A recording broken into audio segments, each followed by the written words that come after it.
On this week's episode of Ride the Lightning, the Tesla unofficial podcast, we knew that Tesla's stock was going to be splitting pending a shareholder vote, and now we know how many ways it's set to split. Plus, Tesla increases new vehicle prices yet again, the Model S Plaid sets a new quarter-mile record for a production car, and more.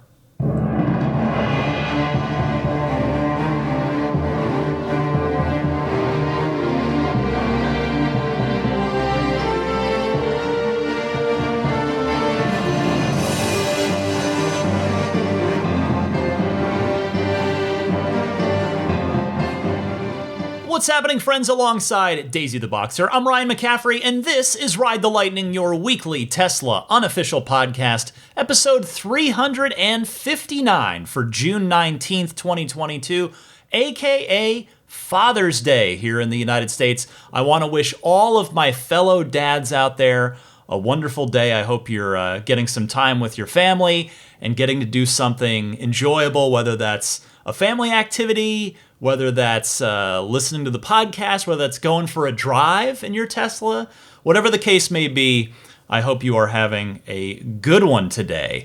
And if you're listening later in the week, I hope you had a good Father's Day. By the way, I hope all of you ludicrous tier backers and higher on my Patreon enjoyed this week's Lightning Round mini episode. Those are the new weekly bonus mini episodes that I'm doing for my Patreon. This week's mini episode was about the double standard that Tesla faces in the media, and really, as I talk about, kind of in society at large. So it's about 22 minutes long. I had a good time recording that, and check it out if you are a Patreon backer of mine at the ludicrous tier or higher. All right, let's get started with the week's Tesla news. There is plenty of it. First up, remember that Tesla stock split that's going to be put up for a vote by shareholders at the annual shareholders meeting coming up on August 4th? Well, we now know what the magic number is, and that magic number is 3. Tesla is proposing a 3-for-1 stock split. This story was initially reported via CNBC, who writes, Tesla just filed its annual proxy statement with the SEC and revealed its plans for a 3-for-1 stock split. In the filing, the company wrote of the proposed stock split, quote, "Our success depends on attracting and retaining excellent talent," end quote, and that, quote, "highly competitive compensation packages offering every employee an option to receive equity helped Tesla do that." Continuing, quote, "We believe the stock split would help reset the market price of our common stock so that our employees will have more flexibility in managing their equity," end quote. The filing also says that Tesla CEO Elon Musk currently holds 23.5% of Tesla shares, if you're curious, and that Vanguard, the investment firm Vanguard, holds 6% of Tesla shares. Now, if you're curious about the history of this, there has been precisely one other stock split in Tesla's history thus far, and it came less than 2 years ago. It was not that long ago. Back in August of 2020, that, as you may recall, was a 5-for-1 stock split. So if this vote were approved today, and that split happened today, which obviously it won't, but just as a matter of a thought exercise here, it would mean that the new share price would be a little, like 218, 217 or so, because as it closed for the week at $650.28. But obviously that number can and almost certainly will be different come now to August. I mean, Tesla's stock price has, if nothing else, Tesla's stock price has traditionally been quite volatile, really in either direction, up or down. Of course, as many of you are likely aware if you are holding any Tesla stock, Tesla's share price has been hit quite hard in recent weeks, although most stocks have, and most tech stocks in particular. Tesla shares, I mean, they've also got they've had a headwind caused by certainly the market reacting to Elon's proposed buyout of Twitter, for which he sold a sizable chunk of his Tesla shares. So there's a lot going on in the world of Tesla stock, as there usually is. In any case, though, I do think it's highly likely that this stock split will pass the shareholder vote.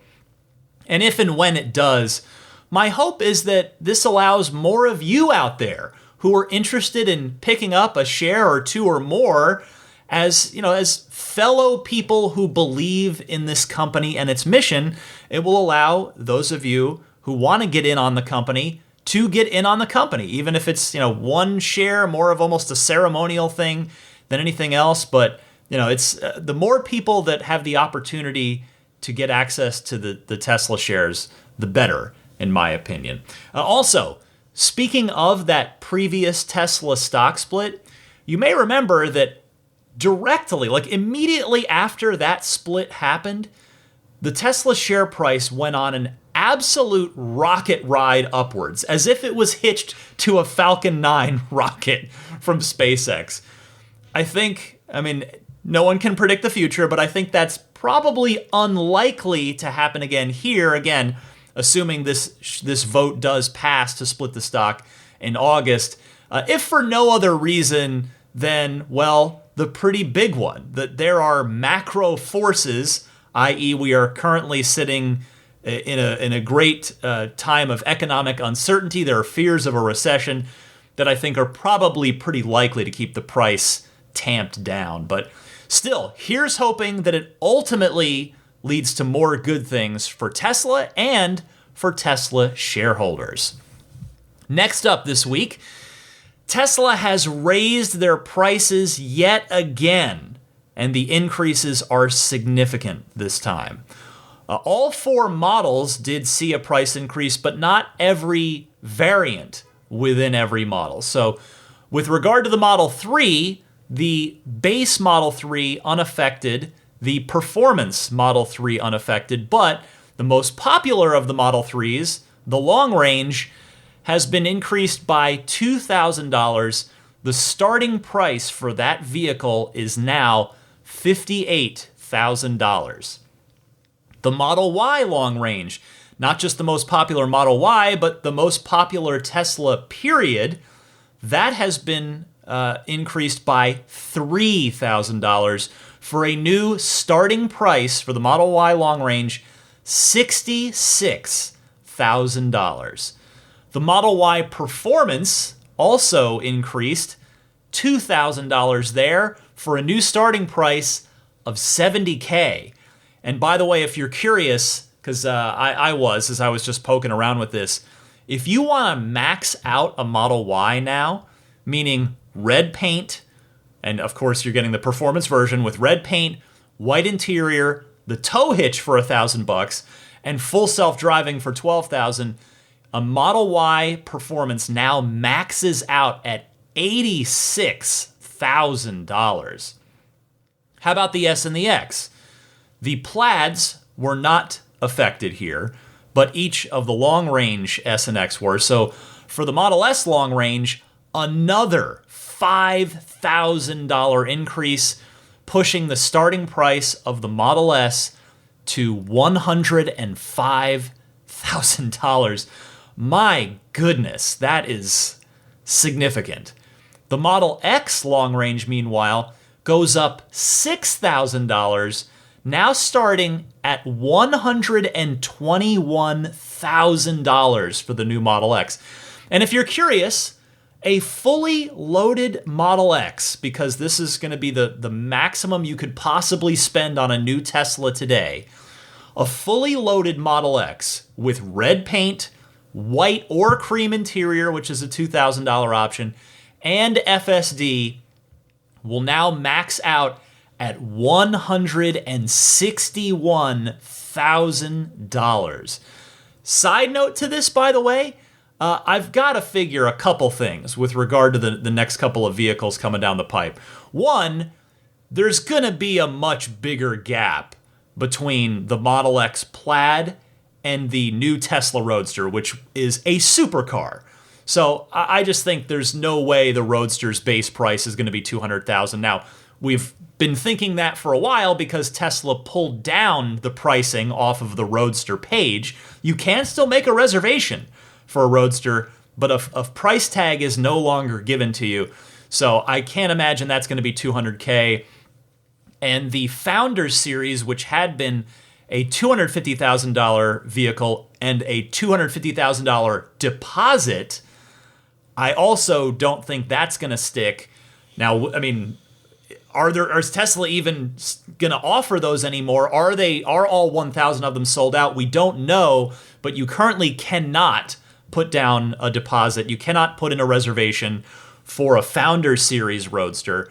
But I suspect the Roadsters are going to be $250,000 for the base Roadster and $300,000 for the Founders Series. We'll find out sometime next year. I hope. Certainly, that's what we've been guiding towards from Elon. And then the Cybertruck, which is certainly going to affect many more people than the Roadster is. I've talked about this ad nauseum, but again, you just see price increase after price increase, and there's just no way that the Cybertruck prices are going to be what they were when you put down your deposit in November of 2019.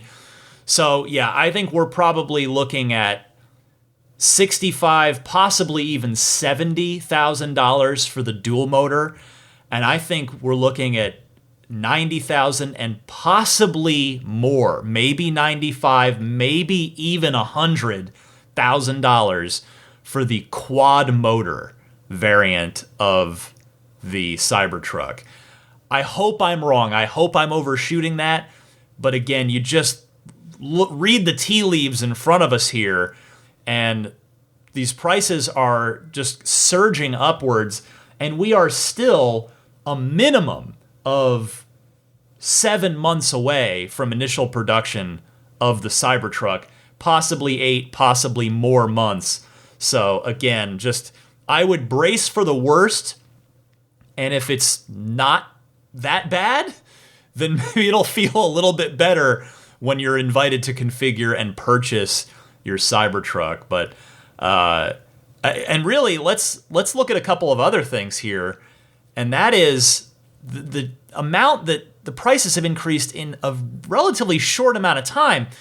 I mean, I know Tesla isn't doing this to be evil, right? It's inflation, it's market forces, not to mention the fact that Tesla's order backlog is only getting longer, even with the recent price increases.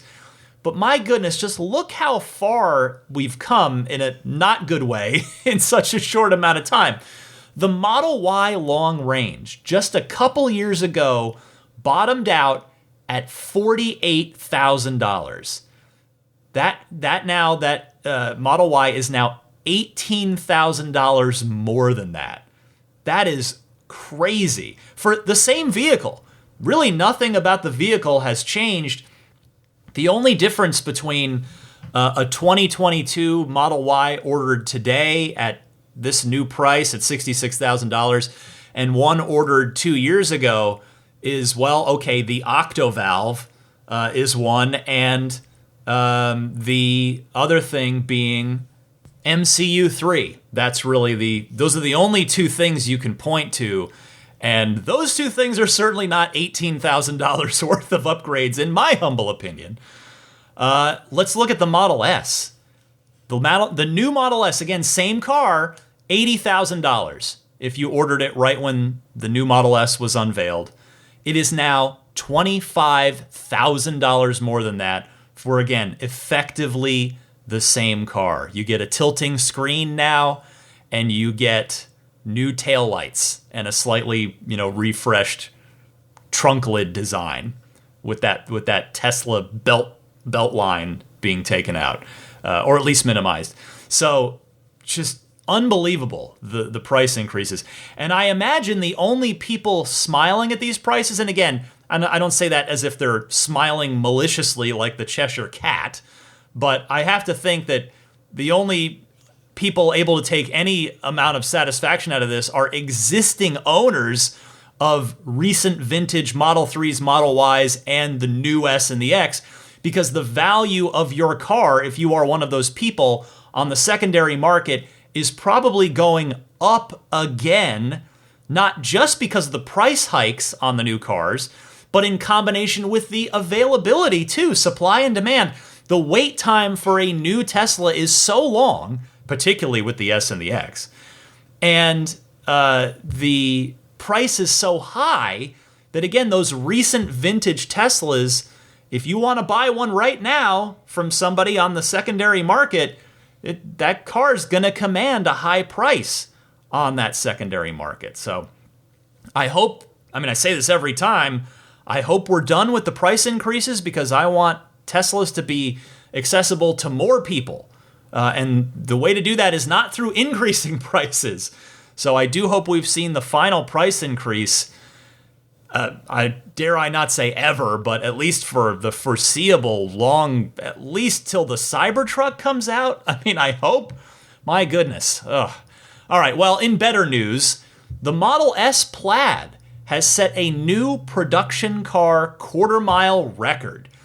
The time it ran, listen to this, 8.8 seconds. Now, as a reminder, for context, Tesla advertises an out-of-the-showroom quarter-mile time on the Model S Plaid of 9.2 seconds. In fact, they just started selling a new t-shirt at shop.tesla.com that celebrates this very thing. The front of the shirt has, on one side of the chest, a little a slip. It's a racing slip of when Tesla themselves, in the lead up to the release of the Plaid, set the quarter-mile time of 9.2, set the production car record. So that's a new shirt if you want to go grab it. So 9.2 and getting it down to 8.8 is quite impressive. I mean, 4/10 out of the same car, very, very impressive. Now, perhaps equally impressive, the trap speed, 161 miles per hour, about 8 miles per hour faster than what the car had just does out of the showroom. And for a little more context, the aforementioned new Roadster was advertised with an 8.8 second quarter mile time when it was unveiled back in 2017. So this Plaid S was able to achieve that and leave me wondering what the heck the final Roadster in 2023 is going to be able to pull off right here, right now in 2022 with a car that you can purchase today. And that victorious Plaid Model S is owned by Tesla Motors Club user Mulot 30th, M-U-L-O-T 30th, Mulot 30th, who is from Quebec in Canada. And if you're wondering, well, wait a second, 4/10 of a second, how the heck did the owner shave 4/10 off of the regular time? You would be correct in guessing that the owner gutted the car.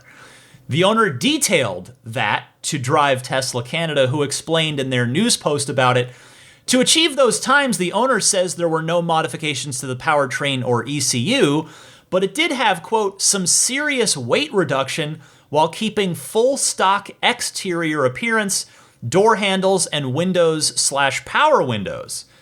The car was also running SV104 wheels, wrapped in Mickey Thompson drag radials at the rear and Michelin PS4 tires on the front. The owner shared 2 photos of the interior showing all that remained was the steering wheel, no airbag, and the 2 displays. The driver's seat was there too, but had been replaced by an aftermarket racing seat. In total, the weight savings were estimated to be around 550 to 600 pounds, which is a lot. That's more than 10%. That's a substantial bit of weight to take out of the car. And not to mention those much stickier tires as well to help the car do this. And if you're thinking to yourself, wait a second here, who would do this to a Plaid? My understanding is that these kinds of drastic weight-reducing guttings of the interior are quite common in the drag racing world. That is just part of the fun. That's part of the game, is just stripping the car down as much as you can to get it as light as you can, to get it to go as fast as it possibly can. So congratulations to the owner if you happen to be listening. That is quite the impressive achievement. Let's see if anybody can top you. 8.8 seconds. Wow. Here's another one this week from Drive Tesla Canada. Tesla has built its first Model Y with single-piece front and rear castings and structural battery pack at Giga Berlin. Drive Tesla has learned crews at the new factory recently built 3 Model Ys with a structural battery pack. According to a source familiar with the project, the 3 test vehicles were built on a new secondary body line within the last week. Since the factory's GigaPress machines are not yet set up to create the front castings, the necessary parts had to be shipped in from Giga Texas. Unfortunately, the only part that didn't make it to Grünheide was the 4680 battery cells. Instead, the structural battery pack was put together with a dummy material inside to mimic the actual cells, so the vehicles are undrivable. Even though the test builds were successful, this does not mean Giga Berlin will be producing the new configuration soon. As we mentioned, the factory cannot yet produce the necessary castings, the Giga castings. Additionally, Tesla is still building the battery factory on the grounds of Giga Berlin. The facility is not expected to become operational until later this year, meaning Giga Texas will be Tesla's sole source of 4680 cells for the foreseeable future. That's actually, they're slightly incorrect there because the Cato Road facility in Fremont, California is also cranking out 4680 cells. But still, clearly here, based on Drive Tesla Canada's detailed report, we know there's still a way to go, but this is an important first step in moving Berlin over to the Model Y 2.0, which was promised. We know, this was laid out by Elon. They were going to start with the 2170 cells and move to the 4680 cells, hopefully sooner rather than later, and hopefully it will still be sooner rather than later. I mean, I think if they can achieve that this year, this calendar year, that will be pretty impressive, considering that Giga Berlin only opened in March. So if it's able to do that within the first 9 months of operation, I think we have to call that mission accomplished. Now, the one other thing that this made me think of with regard to Giga Berlin, so okay, they're starting to do test builds of the Model Y 2.0. We know that they're producing and delivering customer vehicles, currently performance Model Ys in black or white exterior. So hopefully the new paint colors aren't too far behind. Now, remember, if you go back to that Giga Berlin grand opening where Elon Musk did a Q&A with employees of the factory there, Elon said that those new paint colors would be coming along at Giga Berlin, quote, in a few months. And again, he said this back in March, which was, checking the calendar, a few months back at this point.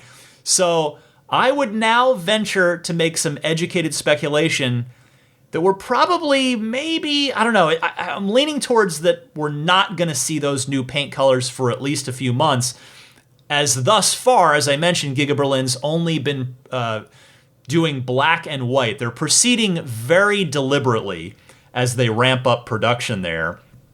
They started with black. They've added the white cars into the mix as well.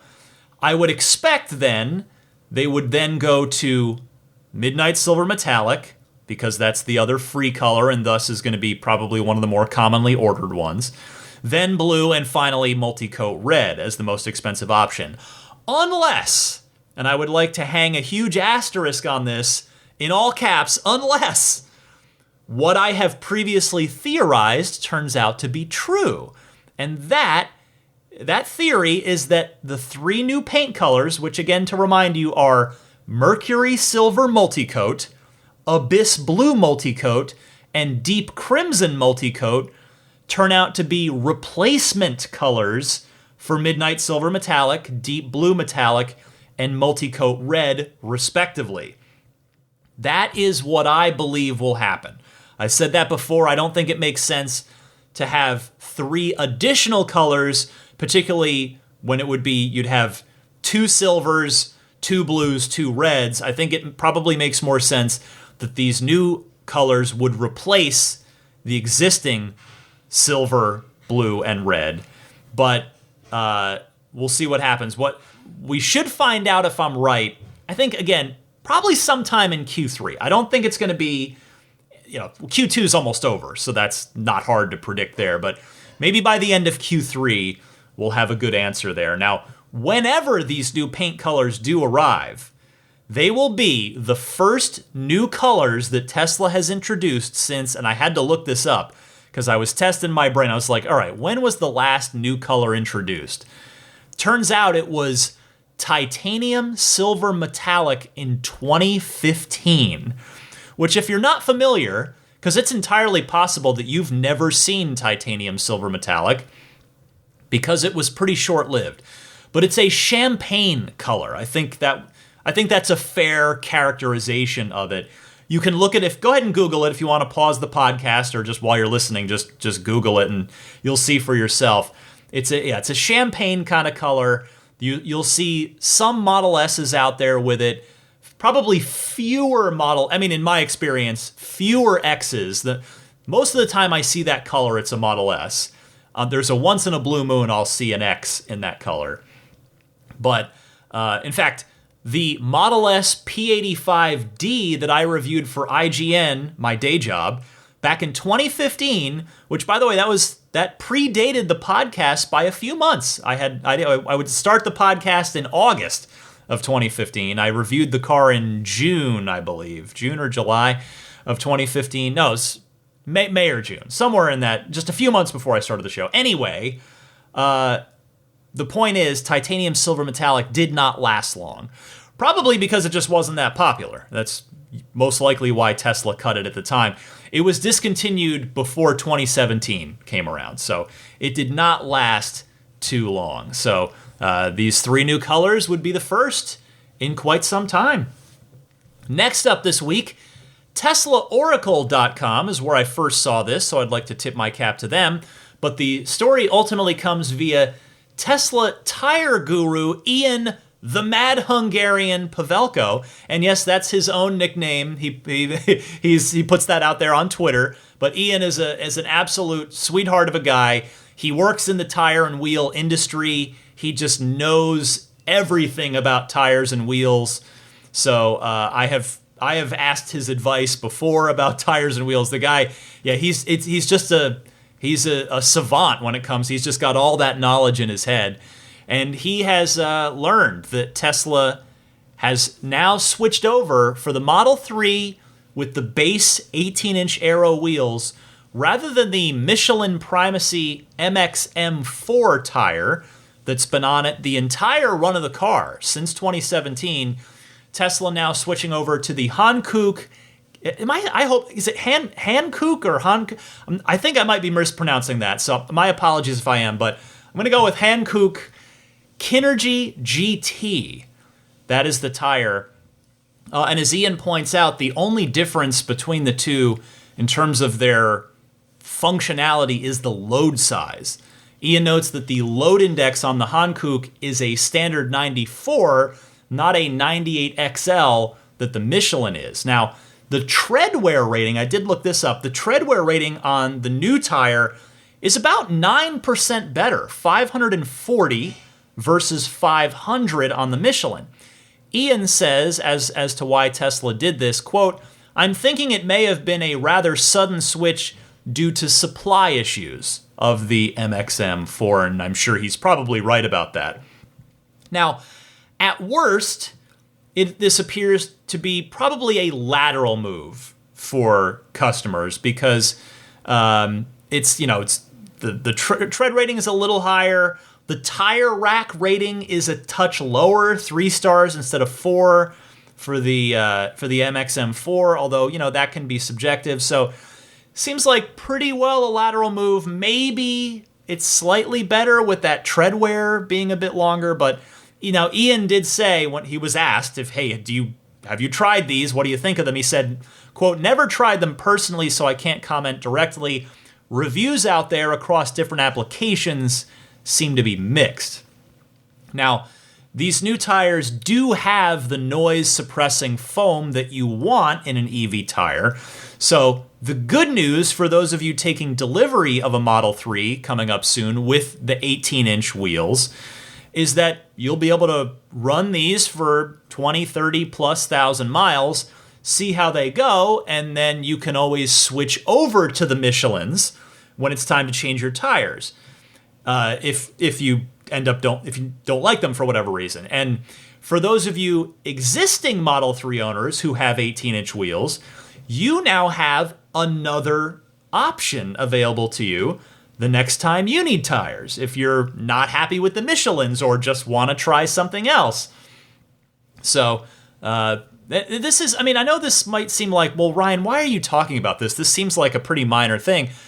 I mean, the 18-inch wheel Model 3 is the most common wheel config on a Model 3 that anybody buys. So I figure hopefully people want to know about this stuff, and it's good to, tires are important, especially on they're important on any car. You don't want to cheap out on your tires if you can avoid it. And it's especially important on an electric vehicle because you're looking for the low rolling resistance so it doesn't drag your range down. You're looking for that noise insulating foam, etc. So there's a lot to keep an eye on. And by the way, just to say the obvious, these are still all-season tires. So, I mean, I'm sure you assumed that, but just to state the obvious there.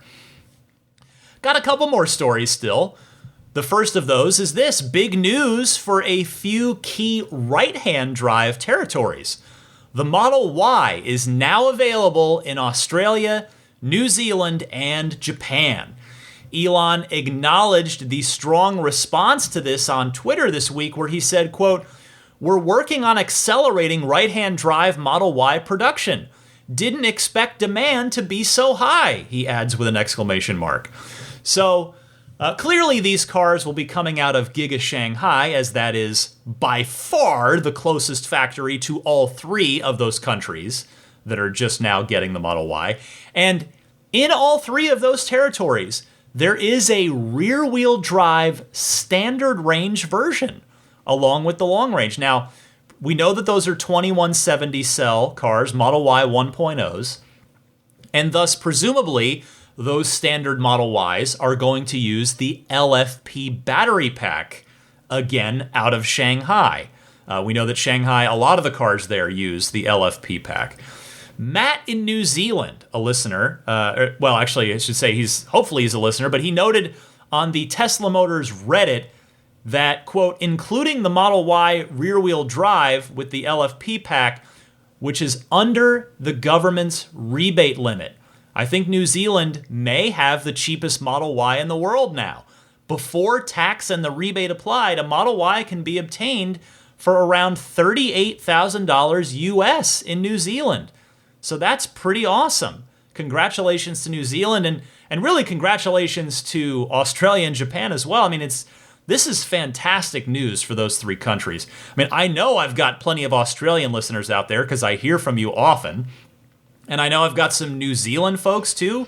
I've heard from you guys from time to time. And I think maybe I've had at least one Ride the Lightning hotline caller from Japan at some point too. So to any of you in all three of those countries, again, I want to say congratulations. Enjoy your Model Y. To those of you who are ordering. Hopefully you won't have to wait too long once you've placed your order. In fact, I already heard from one listener who did order, so let me just say right here, I'll congratulate the first of my known Australian, New Zealand, or Japanese listeners, Reese Jackson in Australia. Thank you for letting me know that you ordered your Model Y. Congratulations, Reese. I hope the wait for delivery day is a short one, but what I can assure Reese and everybody else is the wait for delivery day after you've placed your order, it's the worst part of Tesla ownership. It's all uphill after that. But that time between when you've put in your order, you know your configuration, you're just waiting for Tesla to build it and ship it to you, that is the toughest part. You're just, every day you're like, well, I'm one day closer, but how much longer is it going to be? Hopefully it's going to be weeks, hopefully not months, but to Reese and to anybody else, If your experience is anything like mine, it will somehow go by both painfully slow, but also weirdly fast. So I look forward to hearing from Reese and others once you guys start taking delivery of your right-hand drive Model Y. Finally this week, some welcome news for those of you who did not spring for the $12,000 full self-driving package on your Tesla, which, by the way, I mean, I've said this before, I don't think it's worth $12K. I've had a few real-life friends and colleagues reach out to me and say, hey, I'm buying a Tesla. Do you think I should get the full self-driving? And I've honestly had to tell them all, no, I don't think so. Take the basic autopilot that comes with the car. $12K is not worth it at this point in time. So that's why this story could be very good news. We might, and I want to emphasize might, see the return of the Enhanced Autopilot software package here in North America. It is still available in Europe and other parts of the world, but here in North America, it's FSD or bust, $12,000 or bust. Elon was responding to my good friend Trevor Page, who had tweeted at Elon, quote, Tesla needs to bring this back for everyone, referring to EAP. FSD is too expensive for what you get. Sell FSD as a second tier above Enhanced Autopilot and still include basic autopilot with every car. And Elon chose to respond to this by simply saying, okay. And thus, I should first make clear that this is by no means a guarantee that Enhanced Autopilot's going to come back. Do not take this to the bank just yet. But it's a good sign. If indeed it does arrive, it would mark the first time it's been back here in the US since early 2019, so over 3 years now. It was there for me when I bought my car in 2018, and I purchased Enhanced Autopilot with my car, which at the time, it was a $5,000 option. Full self-driving, which at that time offered actually 0 features. It did not do anything. You were simply buying future promises. That was a $3,000 option. I did not buy it at the time, but I did add it later when it went on quote-unquote sale, and I'm using some air quotes there because it was a very brief, weird little window where Tesla lowered the upgrade price to $2,000, and per the terms of my purchase of my car, Tesla had said it would be $3,000 for FSD if I bought it with the car, or $4,000 for FSD if I bought it later. So I always thought, well, someday I'll just have to pay the $4,000, but I didn't want to pay the $3,000 at the time. And I missed the sale, the $2,000 thing by like a day, because it literally lasted 2 days. But I did get it for $3,000. It didn't go back up to $4,000, or I got it before it did go back up to $4,000. So anyway, I still did get something of a deal on it, relatively speaking. But anyway, that's neither here nor there. Let's focus on now. For those of you wondering what is in Enhanced Autopilot, it's basically everything the car is currently capable of on the highway. So automatic lane changes, taking your exit for you, aka navigate on autopilot. Plus, auto park and smart summon, 2 features that, if I'm being honest, as I'm always honest with you, I never use because I don't think they're very good. They don't really work, quite frankly. You do also, within the Enhanced Autopilot package, get regular summon, where the car just moves straight forward or straight backward with you out of the car, with you controlling it from the app. That I do personally find useful, and I do put to use on a somewhat regular basis. Most of the time I will use it when I'm pulling into parking spots with a little curb stopper or just a sidewalk. So I'll stop short on purpose, get out of the car, and see if the front lip of my Model 3 is going to clear the curb, or the curb or the stopper, and I will inch it up forward with summon to either, to just get it as close as I can without making sure I don't damage my car. So I do use it pretty regularly for that. So I do find that pretty useful. In Enhanced Autopilot, you would not get traffic light and stop sign control, nor would you get access to the full self-driving city streets beta either now or when it's ultimately released to every paying customer. What I will say from my personal experience, as somebody that paid $5,000 for Enhanced Autopilot, I personally found that to be an excellent value. I thought I got my $5,000 worth out of it. Now, we're not sure yet what price it would be if it does return. My guess, and it's an educated guess, is $6,000. And the reason I say that is because $6,000 is, quite simply, halfway to FSD proper. Nor do we know if Enhanced Autopilot would be offered as a monthly subscription option for some amount less than $200. My gut says that Tesla won't do a monthly option for that, and they'll just offer EAP as a take it or leave it $6,000 or whatever the price is going to be option. But hey, if they did want to do a monthly sub option and it was, say, also half $100 a month, that I would expect might be more tempting for many people out there. So what do you think? If it comes back at $6,000, would you buy it? Before I recorded this episode, I put up a poll on my Patreon page, which you can find at patreon.com/Tesla Podcast. Anybody who backs me on Patreon can vote in that poll. But I'll give you the early return here. I'm just going to do a quick F5 refresh. There have been, let's see, how many votes in this poll as the page is loading up.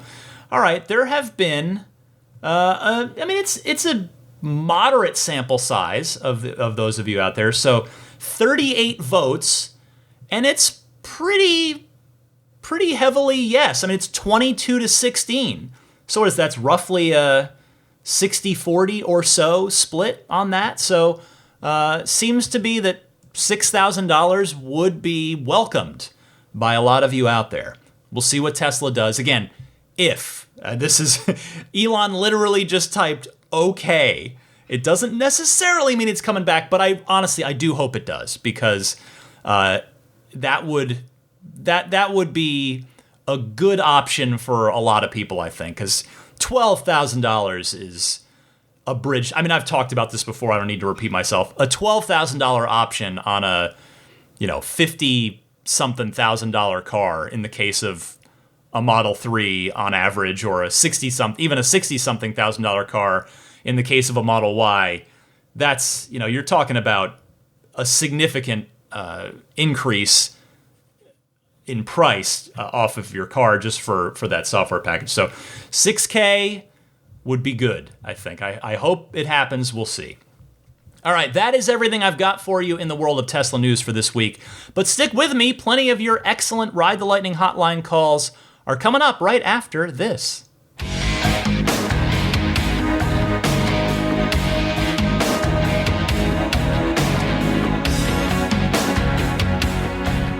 Time for your phone calls in the Ride the Lightning hotline. If you've got a question, comment, or discussion topic for the podcast, give me a call. I would love to hear from you. The two easy ways that you can call in are either by using your smartphone's built-in voice recording software, where you record your question. Please try to keep it to 90 seconds or less so that I can get to as many people each week as possible, and then email that file to me at my email address, which is teslapodcast@gmail.com. Alternatively, you can take that same 90-second or less call and actually call and leave a message on the Ride the Lightning hotline.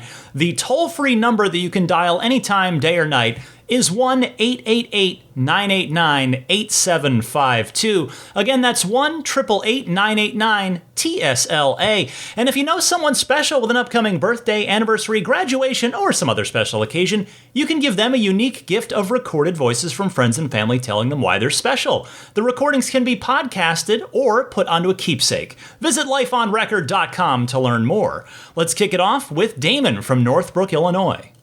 Hey Ryan, Damon out of Northbrook, Illinois. Just listened to your most recent episode where you were talking about FSD camera upgrades, and I think that's expected. They're going to continue to upgrade the hardware on the cars and whatnot. But regarding their promise of being able to do level 5 driving on the existing hardware, my experience as a beta driver just doesn't really give me that confidence. My main reason for that is that, for one, like, the car does all kinds of crazy things already, and it's been working through a lot of things, and the AI is one part of it, but I think the resolution in the frame rate are another big part. If you tried to drive by looking at just the DVR footage, like, the cars in the distance are just little pixels that, with your human eyes looking, you can identify, hey, that's a car. And with stereoscopic vision, you can gauge how fast it's coming, how far away it is. But the side cameras that are doing the most of that decision making are monovision, and they don't have that ability. And without, additional things like radar or LiDAR, I think the current hardware suite just won't get there. So my question is do you think Tesla will say, okay, well, with current level hardware, you can do level 5, but just in designated areas, or maybe it's level 3 or 4. If you want to go to true level 5 everywhere, you got to get upgraded hardware. And then will they charge us for that upgraded hardware, or will that just be something that they continue to update and do that indefinitely? I think it's a pretty big issue that I hope they have a resolution that will satisfy customers. And I think I've heard that they are expecting only to upgrade hardware on new cars from this point on. So I'll be curious your thoughts on that. And as always, really appreciate all the hard work. Keep it up. Take care. Thanks, as always, for your call, Damon. This is a fascinating topic, and one that I'm not sure we figured would even be such a nuanced one a few years ago. But as FSD has progressed, it has become clear that it's a complicated problem with a complicated solution. I think I would safely place money on not being able to upgrade the current solution that we have, hardware 3 to hardware 4, if there are more cameras and or sensors involved. Not even for a fee. It would be like upgrading a non-octovalve car to an octovalve. You'd be gutting an entire system to redo it. And given that the cameras are on the outside of the car, it's probably just going to be a non-starter. Again, particularly if there are more cameras in hardware 4 than there are in hardware 3. But let me actually address your questions. First, I agree that, to me, a layperson FSD beta tester, that the current system probably will not have the processing power or the optic clarity, i.e. the resolution. As to the differing capabilities of hardware 3 and hardware 4, and will Tesla differentiate between the two of them by charging different amounts of money for software packages on older hardware 3 cars versus new hardware 4 cars, I'm sure that there's going to be at least something in fine print, at the very least. I don't know if Tesla's going to do separate pricing. I mean, I suppose it'd be easy enough. I mean, they can just raise the price on FSD for hardware 4 cars and leave the upgrade price the same for the hardware 3 cars, knowing they're going to have a lower ceiling of capability and confidence than the hardware 4 cars will. Side note here, I have a feeling that Tesla's not going to announce hardware 4's availability ahead of time at all, unless it somehow leaks, so as not to cause an Osborne effect on the sales of the existing cars. In other words, people will just stop ordering Teslas if they find out about hardware 4 before hardware 4 comes around. I think Tesla is just going to sneak them into the cars, then flip a switch on the website at some point, and they're just going to be available. Either way, I can't wait to see what happens.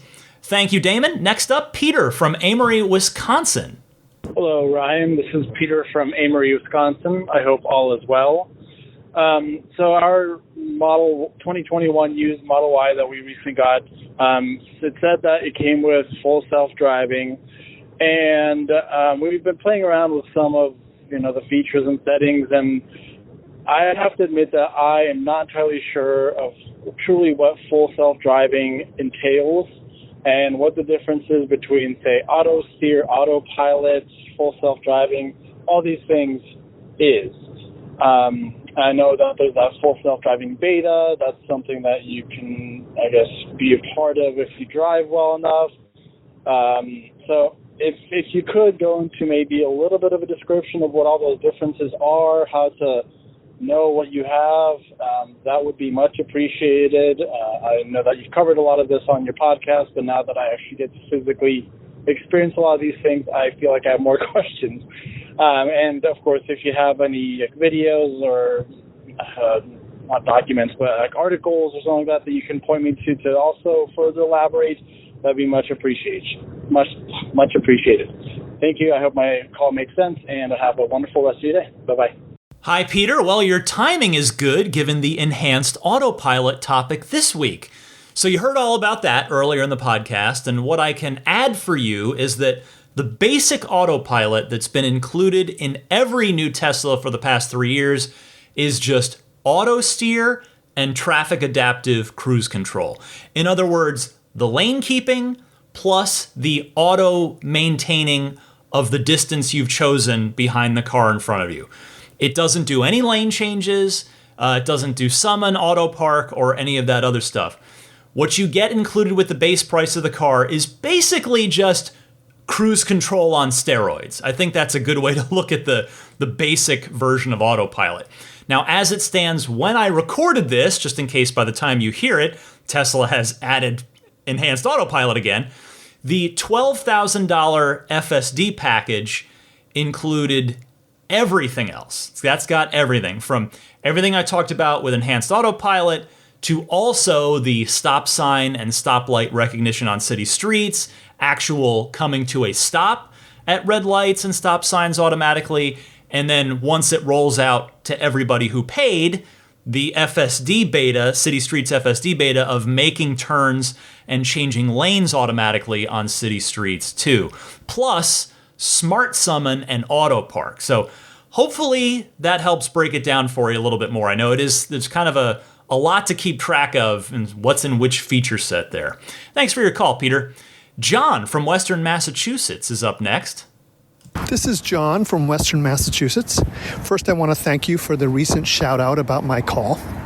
Also, I want to reiterate that I love your show and I appreciate your positivity. And here's hoping that Daisy makes a full recovery and does not require surgery. Anyway, I'm calling in response to Phil's call recently and your request for suggestions about what to have the service centers look at right before the warranty expires. So my Model 3 just passed its 4-year mark a couple weeks ago, and a week earlier I had a service center appointment, and of course I had them look at a squeak that I had experienced. And then I also asked if they would take a look at my 12-volt battery. Now, they said that the car does warn you when the battery is running down, but they looked at it anyway and discovered that it was getting a little bit low, and so they replaced it for me under warranty. So that would be my one thought. Now I have a new battery and don't have to worry about it for, few tens of thousands of miles. Anyway, thank you for taking my call, and I look forward to hearing your next episode. Thanks. John, thank you very much. I have to confess something here. Selfishly, I was putting that call out there for myself as much as I was for Phil.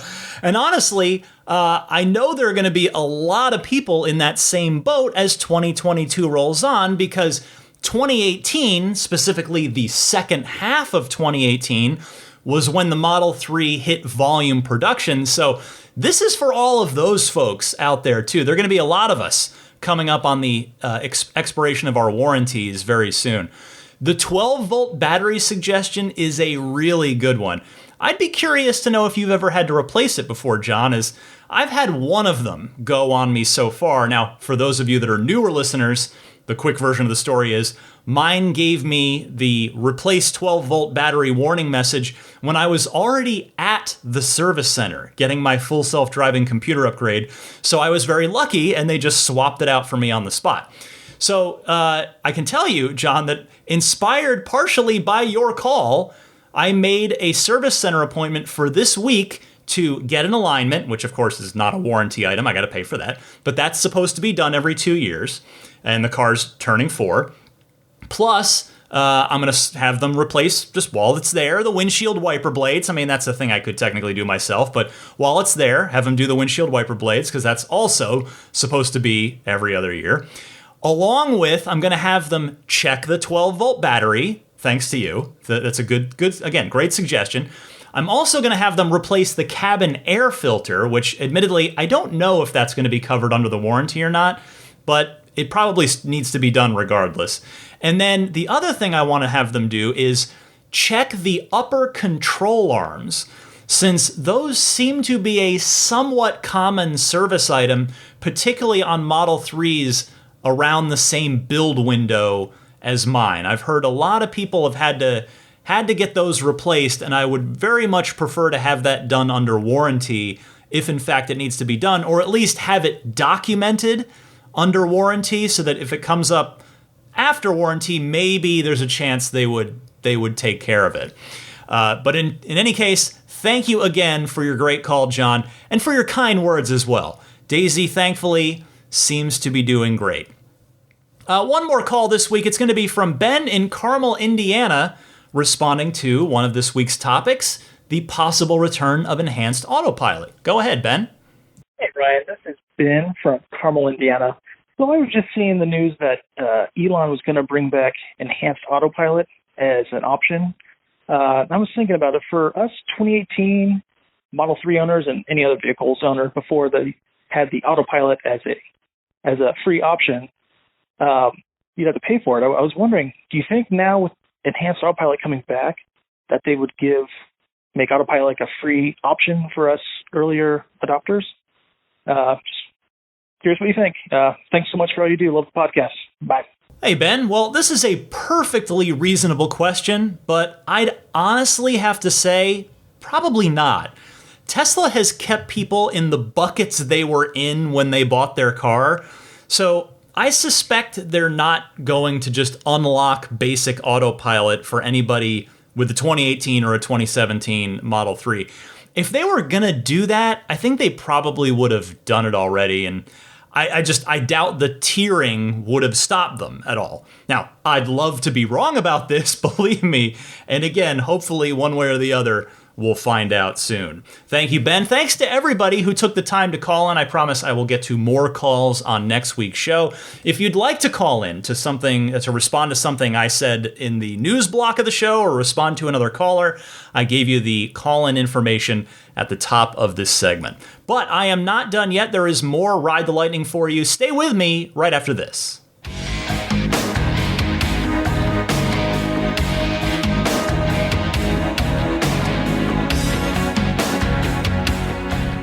Welcome back. Well, here's an update to the Patreon poll that I was telling you about earlier. Would you pay $6,000 for Enhanced Autopilot? The results were now up to 49 total votes on patreon.com/Tesla podcast. And it's 30 yes, 19 no. So that is a 60-40 split right there. And it's interesting to see. Actually, no, it's more like 2/3. It's more like 67% yes on that. There's a lot of good discussion in the comments on that post as well, though. Some really, really insightful, good comments from my patrons. So nice conversation happening over there if you want to check that out. As for what's going on with me, I got to be honest with you. I want to apologize to you because I can tell this is not my best show. Like, I always try my hardest. And it's not, I think the material is good this week. I just think I have not been very good on this week's show. And not to make an excuse, but I have to say I'm just physically uncomfortable this week. So I'm not kind of my usual loose, relaxed self. And it's because yesterday, just barely 24 hours ago, I had a, extremely minor, I was awake, surgery, but it is technically a surgery for the extraction of a basal cell carcinoma, a very not super threatening skin cancer, but one that needed to come out anyway, because it is cancer. So it's right on the back of my neck, kind of like behind my ear. And it's just so like if I turn my neck a certain way, or it's not painful, but it's sore. And I'll tell you, the incision, my wife was like, wow, that incision is much larger than I thought it was going to be. It's a pretty good sized thing, I guess, because they wanted to get a healthy margin, make sure they got rid of it. So if you feel like that I was more stuttery and stammery and not as polished and smooth as I typically am, I'm not going to make the excuse, but I do want to apologize to you. I will be better next week, I promise. In better news, it's good news that I got this out, so that is good news.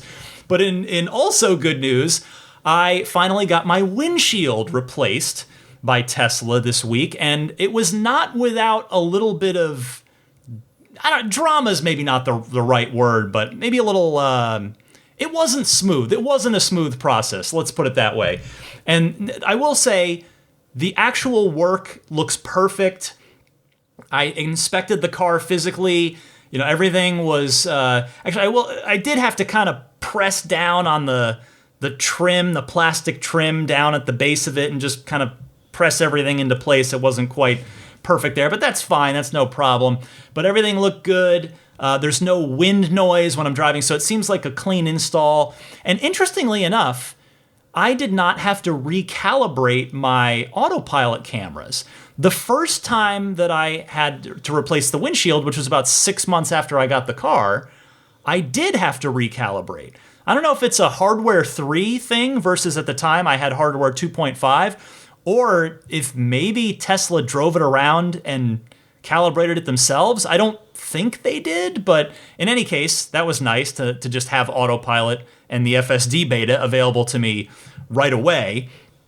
But the not quite smooth part was the fact that when I got there, I had a 9 a.m. appointment, and I did not go to my usual service center. So I'm in San Francisco, but the first appointment I was able to get, even little did I know that they would end up pushing me back twice because they didn't have the parts. But so anyway, I was at the Berkeley Service Center, which is across the bay. That's not too far, but it's about 20, maybe 30 minutes in traffic, which there was that morning. Anyway, I get there. Number one, the Berkeley Service Center is huge. It is a massive warehouse that just goes. It is a big building. That was pretty cool to see. But anyway, so I get there and I check in and I say, "Oh, I'm here for a windshield. My name McCaffrey." And the guy says, "Oh, I sent you I don't think we don't have your part. Let me go back to the back and check." And sure enough, I take out my phone, and I had messaged them the afternoon before, in the app, and I just said, "Do we have all the parts for tomorrow's appointment?" I did not hear back. So, okay, well, I'm going to show up to the appointment.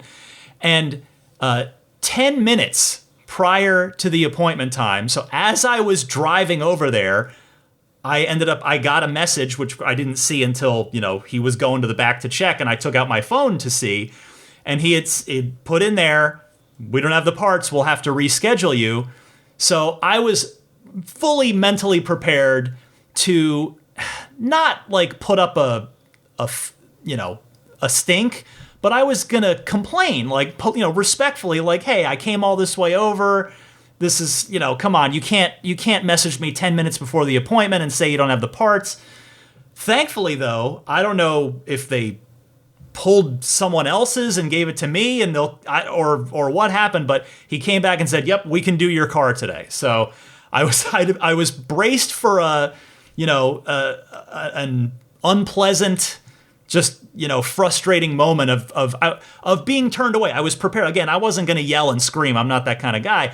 But I was prepared to express disappointment in a respectful way before ultimately having to leave with my same cracked windshield. But thankfully, he came back and said, we'll do your car today. So drop my car off, come back later in the day. They actually got it done pretty quickly, but I got back there in the 4:00 hour because I had to work for the most of the day. So I get back and I get in the car and I start to drive away, and it'd been sitting outside, so I have the AC blasting, and once the cabin's cool, okay, I'll get some music going because I've got a traffic laden drive ahead of me back across the bay, back over to San Francisco. I hit play on my media and nothing comes out. the track is going, but there's no sound coming out. There are the beeps and boops of autopilot that are happening, but no music is coming out. Like, well, that's odd. I try switching the media input. I switched over to my phone, Bluetooth, and then that didn't work. I switched back to Slacker, nothing. So I'm like, oh, okay, well, I guess it's 4:30. They close at 5. I guess I'm going to turn around and go back to the service center. I also, before I did that, I tried rebooting the computer, hold in both your scroll wheels till the screen goes dark and resets. And unfortunately, that didn't fix it. So yes, that's when I said, okay, I guess I got to turn around and go back. So I go back, I pull back in, it's 4:45. I say to the guy, this is so strange, but my audio is not working since I got the car back. And it was working fine when I got here. And he's like, well, yeah, when we do a windshield, we're not messing with any of that stuff. And I'm like, yeah, I know. Like, there's no way anybody like unplugged any wires for a windshield. And so he says, well, I don't think I'm going to be able to help you at 4:45 here, but maybe let me go talk to one of my technicians to see if they have any immediate ideas for you to try. So he's on his computer for a second, and then he just says, you know what, you mind if I just sit in your car? So of course, so he hops in, and it's not working, and he sees for himself, no audio coming out. He switches over to I think TuneIn he went to, and then he went to and then I think he's found his way over to the FM radio, which I don't think I've ever used FM radio in my car because I just use Slacker all the time or Bluetooth off my phone. And FM radio, lo and behold, sound starts coming out. And then we switch back over to Slacker, and everything's working fine again. So I don't know if any of you have ever run into this. I have no idea what caused it. I don't know how that was the solution, was to just poke around a bunch of audio sources, but everything resumed working properly again. So that was very, very strange, but I'm just glad it resolved itself effectively and didn't turn into a thing where I had to drive around while I waited for another service appointment to fix the audio. So just very, very strange. The last thing I want to say about this, because I know I'm rambling on for a while, is that, it's so apparent that I have a fresh new windshield. I noticed it immediately when I sat in the car of the brilliant, perfect opacity of the new glass. It's just the old one clearly had so many, tiny little rock chips and, little tiny damage to it, as happens with windshields when you drive. That's just how things go. But just a perfect, clean sheet of glass with no imperfections. It was just like, wow, this looks amazing. So this is what it's supposed to look like.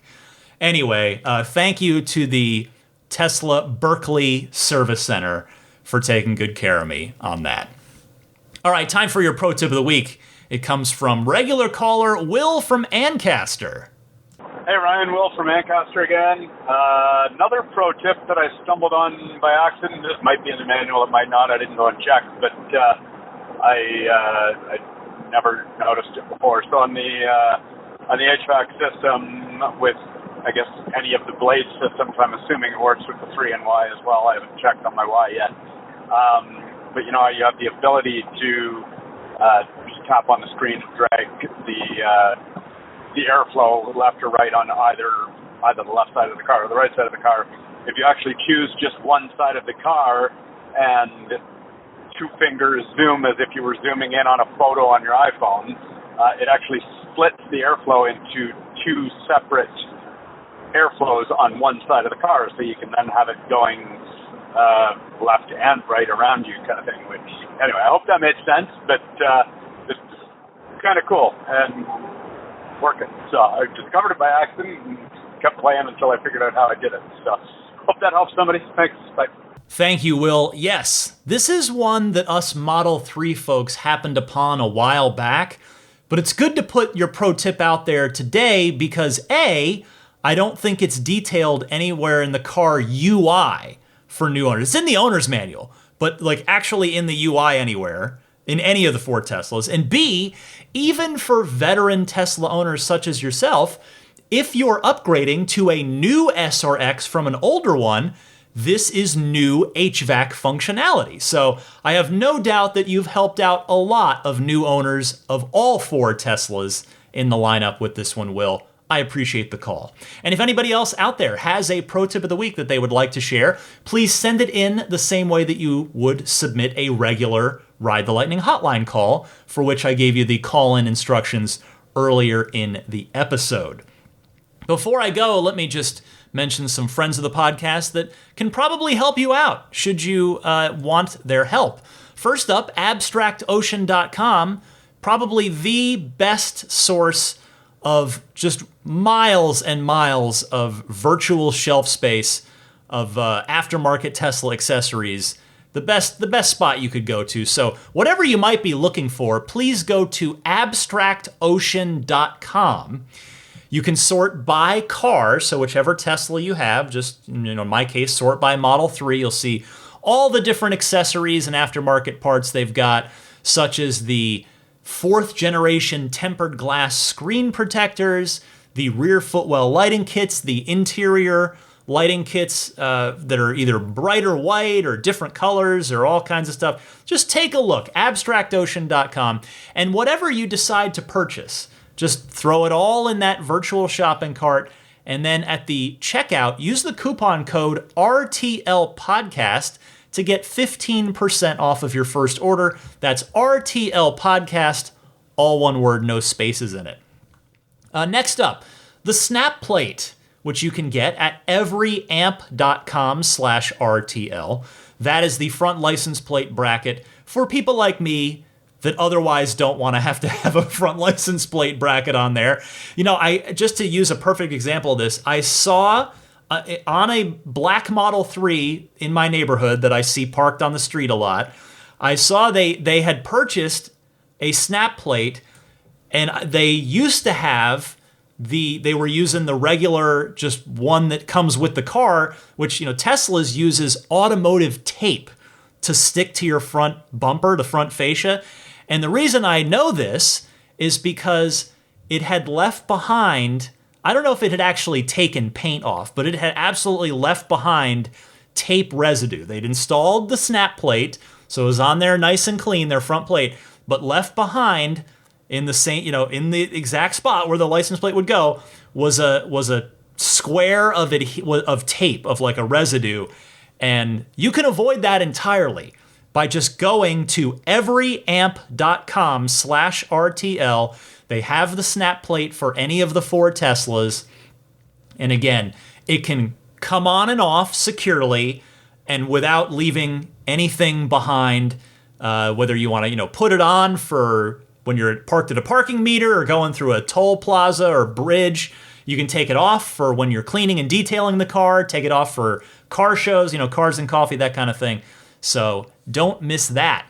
How about immaculate reflections? If you and your car are going to be in the greater San Francisco Bay Area, treat your car to a spa day with immaculate reflections. That's who takes the best care of my car. Jeff is the name of the owner there, and he is a wonderful person and an incredibly talented detailer. There is a discount waiting for you if you book work with Jeff and just mention, hey, I'm a Ride the Lightning listener. May I please have that discount? And Jeff will say, yes, indeed, no problem. Happy to do it. Whether you want to do paint protection film on maybe the front of the car, maybe the rocker panels as well, maybe the kind of high impact areas, or maybe the whole darn car. Whatever you want to do, Jeff's he'll work with you on that within your budget. You might also want to do ceramic coating so that you don't have to wax the car for the next 3 to 5 years. Maybe you even want to do some paint correction, get your paint finish looking better than factory new. Get all those little imperfections taken out of it. Again, if you ever see my car, I feel like my car is just a rolling billboard for Jeff's talents at Immaculate Reflections, because it's just, boy, in the sun, there are no little swirls. It's just the paint looks so good, and it's all thanks to Jeff, because he puts in hours and hours of manual work on that paint finish doing the paint correction. But boy, in my opinion, it is worth it. Anyway, his website is irdetailing.com. How about solar? Odds are, if you're listening to this podcast, you either have solar, you are going to get solar soon, or you're eventually planning to get solar. And, well, of course, you're going to check in with Tesla on that. I would. I'm sure you probably will. But why not also check in with budgetsafesolar.com? They're a friend of the show. I've had a number of listeners go with them. And their deal is, think of them as like real estate brokers, but for solar. So they're going to work with you to find you the best installer, the best, like they're just going to try and find you the best fit for the project. They're great. Again, budgetsafesolar.com. That way you are not only driving for free with your Tesla, you're driving on sunshine for the duration of the time you're an EV owner, but you're also going to be able to know what your electricity costs are, which again, are going to be zero, or probably pretty darn close to zero if you've got solar. So the other thing I'll mention too is they're also interested in speaking to you if you are considering entering the growing field of solar. So again, I gave you the website, budgetsafesolar.com, capping tomorrow's energy costs today. They work in all 50 states, so wherever you are, they're equipped and ready to help you out. If you do end up going with a solar installation on your home or business, please, I humbly ask, use the referral code RTL. You'd be doing me a big favor if you do that.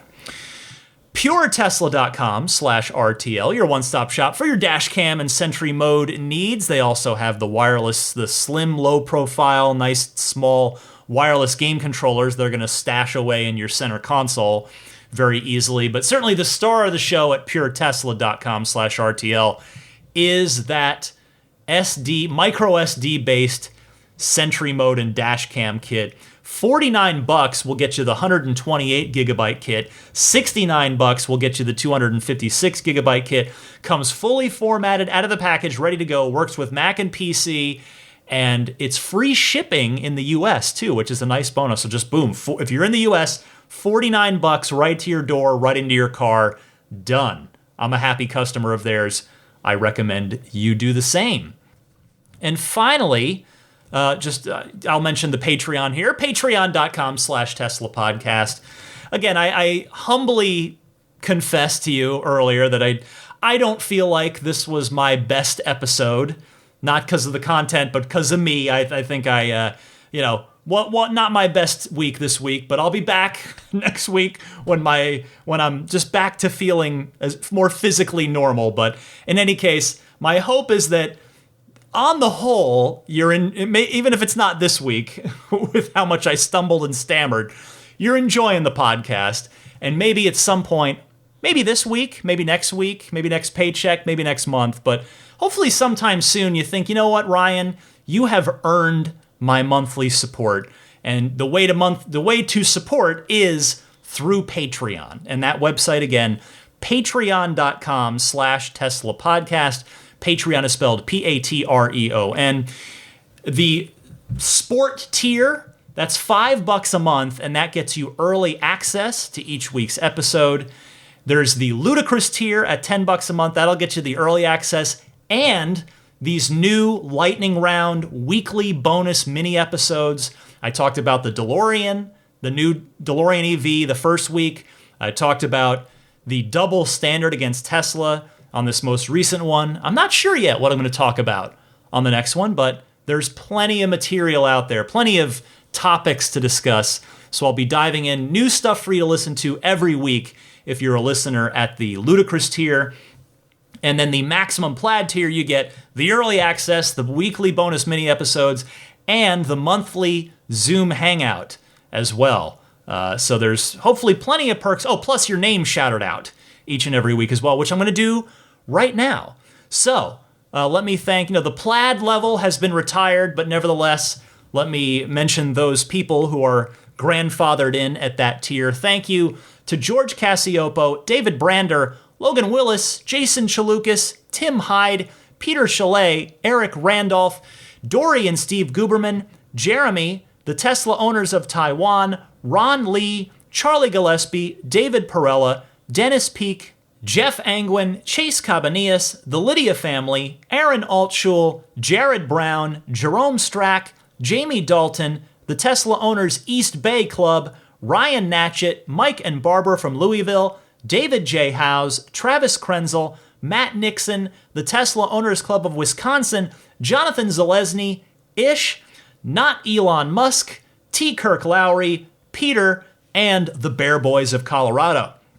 Next up, let me send a thank you out to the Maximum Plaid backers. They are Jonathan Wales, Cameron Clark, Daniel Grummer, Seth Capello, Nick and Tony, the Galpin family, Ryan from Las Vegas, Darren Nickel, Kaz Barnes, Ulrich Lassa, Brett Libano, Patrick Wisniewski, Gil Cabrera, Hay Watley, Eric Brown, Mark Eversole, Todd Badger, Joe Edgel, Kevin Yank, the Tesla Owners Club of San Joaquin Valley, Michael Williams, Will Stedman, Mait Suaru, Derek Nesselrote, Justin Perez, Jeremy Harris, Chris Beach, Tom Mills, Alex Brem, Tyler Smith, Corey O'Donnell, Matthew Graham Dronberger, Scott Gillis, Aaron Huxley, John Cody, Aaron, Andre Kent, Joel Sapp, Kim Bay, Paul Casarino, Richard Corley, Chris Osborne, KB, Matt Asbury,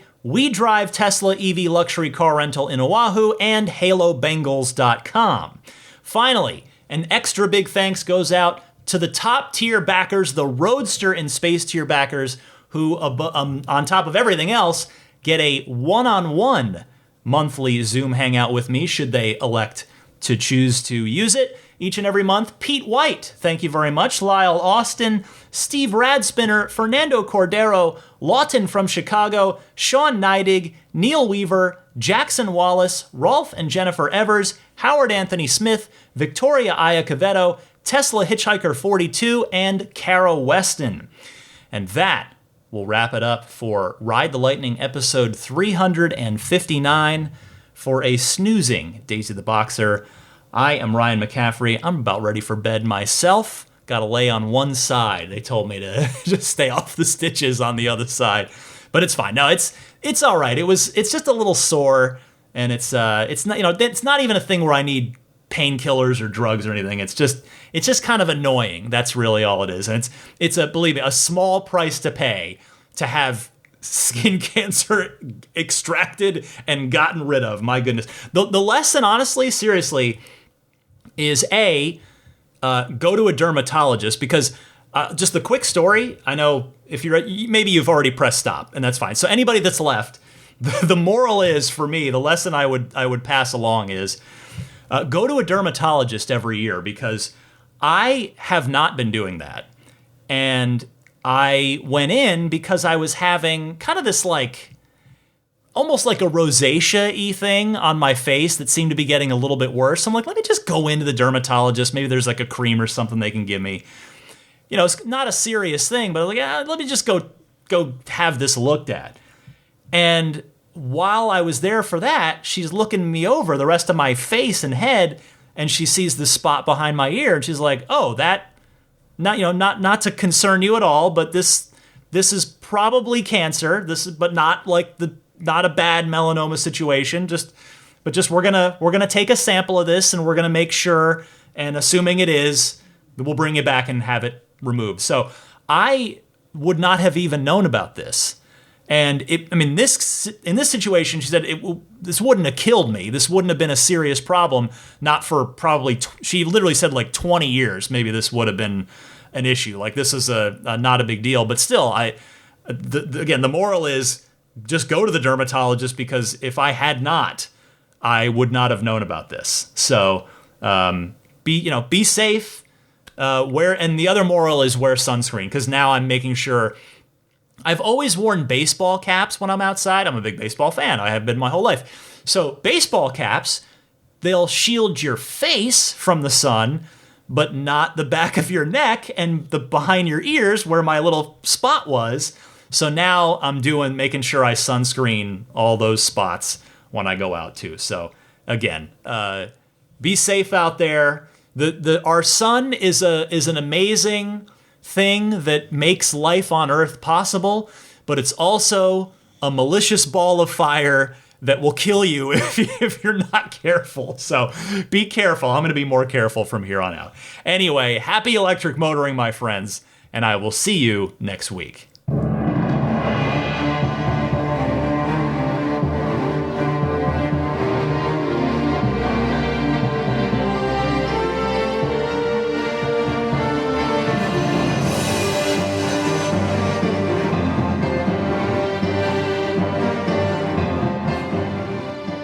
I mean, I think a Tesla is the most fun thing you could possibly buy ever. That's what it's meant to be. Our goal is to make it's not exactly a car. It's actually a thing to maximize enjoyment. It's maximum fun.